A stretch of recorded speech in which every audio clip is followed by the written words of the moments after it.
Hello everybody and welcome! In this video I will show you how to customize gesture on your headphones REALME T310.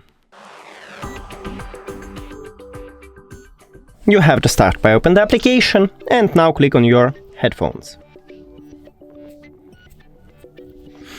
Scroll down and click on button settings. And now let's work in with the left one.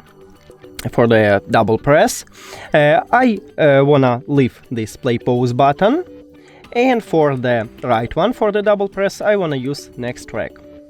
Now for the triple tap for the left one, I wanna use volume down, and for the right one, I wanna use volume up. And for a press and hold, touch and hold, I wanna use for the left one voice assistant, and for the right one I wanna leave this noise control.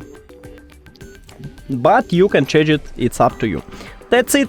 Thank you for watching this video. If you found it helpful, please consider subscribing to channel and leave the like on the video. It's really important to us. See you later.